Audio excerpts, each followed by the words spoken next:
Some of the immediate effects of the Industrial Revolution include urbanization, or people moving and migrating to cities for jobs, and we're also going to see the rise of big business, or capitalism, across Great Britain. We're also going to see a new social class structure in Europe as a result of industrialization as well. We will eventually see the creation of a middle class of people in Europe. The middle class is generally characterized by a social class that is made up of skilled workers, professionals, business people, and even some wealthy farmers. There were also many working class people as well, people who worked in factories. We tend to focus on the negative effects of industrialization, the crowded factories, child labor, dangerous working conditions, long hours. Yes, those things are the negative aspects of industrialization in any nation that tries to modernize. But the fact of the matter is that industrialization helps create new classes of people and options. However, these new social classes will also result in eventual class conflict. This was especially true in Manchester, England, where huge textile factories emerged in the early 1800s. Child labor and unsavory factory conditions, widespread pollution, and class conflict will eventually give rise to labor reform and union movements to improve conditions. A great example of this was the Factory Act of 1819, which helped reduce child labor and improve working hours in factories. Not all people wanted industrialization in the early industrial period. Some groups, like the Luddites, and that's spelled Luddites, the Luddites, these people sabotaged factories and destroyed production lines because they were afraid of losing their jobs. But that didn't stop the new innovations. People can fight all they want against change and innovation. Innovation will always win in the end if there's a financial gain to be had somewhere. Really. So even the Luddites lost out. Eventually, industrialization will spread to the rest of Europe and the United States, where innovators are going to improve on existing technologies to revolutionize how products are made. We will start to see corporations develop, and the stock market will emerge. People will invest their money in corporations with the hope that that company will make a profit, which will then be shared with all the people who own a portion of the company, called shareholders. These shared profits are called dividends, and that is essentially why people buy stock in any country or company.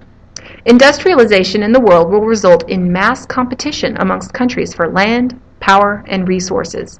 It will result eventually in global inequality that still persists even today. The effects of the Industrial Revolution, you ask? Well, I like to summarize these using an acronym. Yes, Mrs. Malloy and her acronyms. Bear with me, please. The acronym in your notes is BUSTER, B-U-S-T-E-R. And BUSTER helps us to remember the immense effects that industrialization had on people's lives. B, big business. More factories will equal more companies. The creation of corporations and the desire to produce goods to sell around the globe for profit, big business. Another one, U, urbanization. Another effect that we're going to see is the rise of big cities during the Industrial Revolution. Unfortunately, we're also going to see the rise of slums and overpopulation with bad living conditions in these urbanized areas. All right, the S in Buster, social changes. We will start to see people moving to cities and experiencing new ways of living during the Industrial Revolution. There will be new social classes, like the middle and working classes, as well as new roles for both men and women, and even children. All right, the T in Buster, transportation. As a result of the Industrial Revolution, we will see a new way in traveling from place to place. The use of steam power to power engines on locomotives and ships will help speed up how people get from one place to another, as well as how goods are shipped from factories to marketplaces.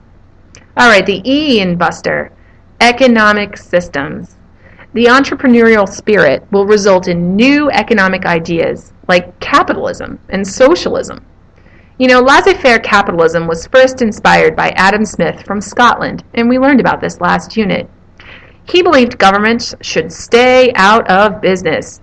He believed that the market would regulate itself and that competition ensured innovation. He called this the invisible hand theory. Laissez-faire capitalism is often referred to as a free market economy. The opposite of this is radical socialism, proposed by Karl Marx in his book, The Communist Manifesto, in which he argued that government should control all businesses completely in order to protect workers. History, Marx argued, was class conflict between the rich and the poor. Only by eliminating private business and greed, with governments controlled by workers, could people live in peace, Marx argued.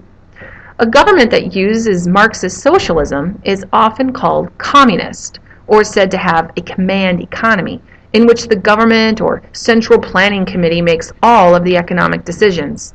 What to produce, how much to produce, they regulate prices, etc.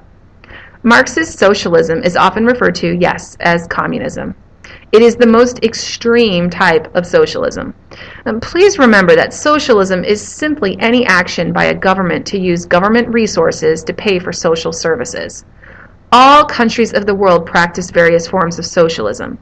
Some countries are more socialist than others and determine which types of services to pay for using government funds. Today, most countries use a combination of these economic systems, but they first emerged during the Industrial Revolution. All right, the R in Buster, rising standards of living. The Industrial Revolution will lead to many problems like overcrowding, child labor, poor sanitation, long hours in factories, slums, and class conflict. However, for the most part, countries that have fully industrialized, they enjoy a higher standard of living than their less developed counterparts.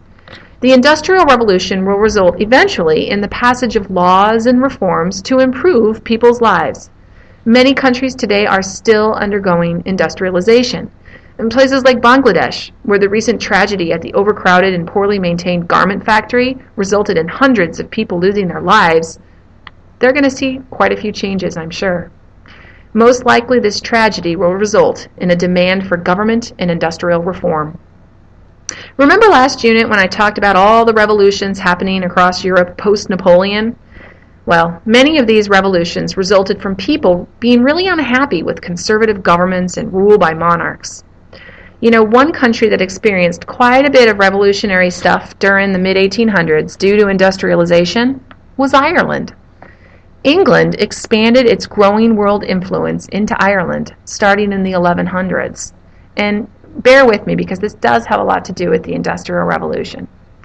By the 15 to 1600s, the English controlled the island using their laws. The Irish, who were predominantly Catholic, resisted English Protestant rule.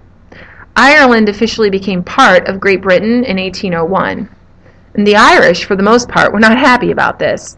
Although notable people like Daniel O'Connell had fought for Irish Catholic political representation in Parliament. And actually, let me just rephrase that because I completely messed up that sentence. I meant to say, although notable people like Daniel O'Connell had fought for Irish Catholic political representation in the British Parliament and more political rights for Catholics in Ireland, many Irish people were determined to maintain their own cultural and ethnic identity, which included their own language.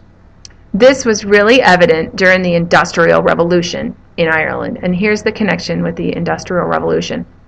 Between 1845 and 1848, and hey, remember the significance of those dates? Yeah, revolutions were happening all over Europe. So between 1845 and 1848, a disaster happened to the Irish. Their potato crop failed due to a fungus. Potatoes are a major staple in people's diets in Ireland, and over the course of 3 to 5 years, 8 million people starved to death in Ireland. This event later became known as the Irish Potato Famine, and will lead to many people leaving Ireland to seek their fortunes elsewhere. Massive Irish emigration occurred in the late 1800s, primarily to the USA. Many Irish people felt disenfranchised from the English and wanted home rule. They felt left out of the whole industrialization process and were not reaping the rewards, especially during the famine years. Starting in the late 1800s, the Irish are going to demand home rule, or self-determination. This means they wanted to rule themselves. In 1914, they almost received this home rule, but then World War I broke out and they were forced to wait. Irish nationalists staged numerous protests because of this, which often resulted in violence. So whenever a group of people feels disenfranchised, whether that's because of the Industrial Revolution or poverty, they're going to fight back. Eventually, an underground Irish government declared themselves independent from Britain. They became known as the Irish Republican Army, or the IRA. Finally, in 1921, the southern portion of Ireland gained its home rule. They eventually gained independence in 1949 as a free Irish state. However, the northern portion of the country, called Ulster, where many British Protestants lived, remained under British control. It's now called Northern Ireland. Unfortunately, there are many Catholics living in Northern Ireland who wish to have Ulster returned to Ireland. From the 1960s through 1990s, violence broke out between Catholics and Protestants. There were numerous terrorist acts in the form of random bombings by the IRA. There's still tension between Catholics and Protestants today. So, okay, here's the deal. Why am I mentioning all this in my Industrial Revolution lecture? Well, industrialization can sometimes lead to certain groups in society feeling left out. Remember the S in GINOS, social inequality? Listen, industrialization can lead to the need for countries to expand the same way that England expanded into Ireland. You know, our next lecture is all about such expansion. So there you go, there's the connection. And that's the Industrial Revolution in a nutshell, with some Irish history added as well. Thanks for listening. Bye-bye.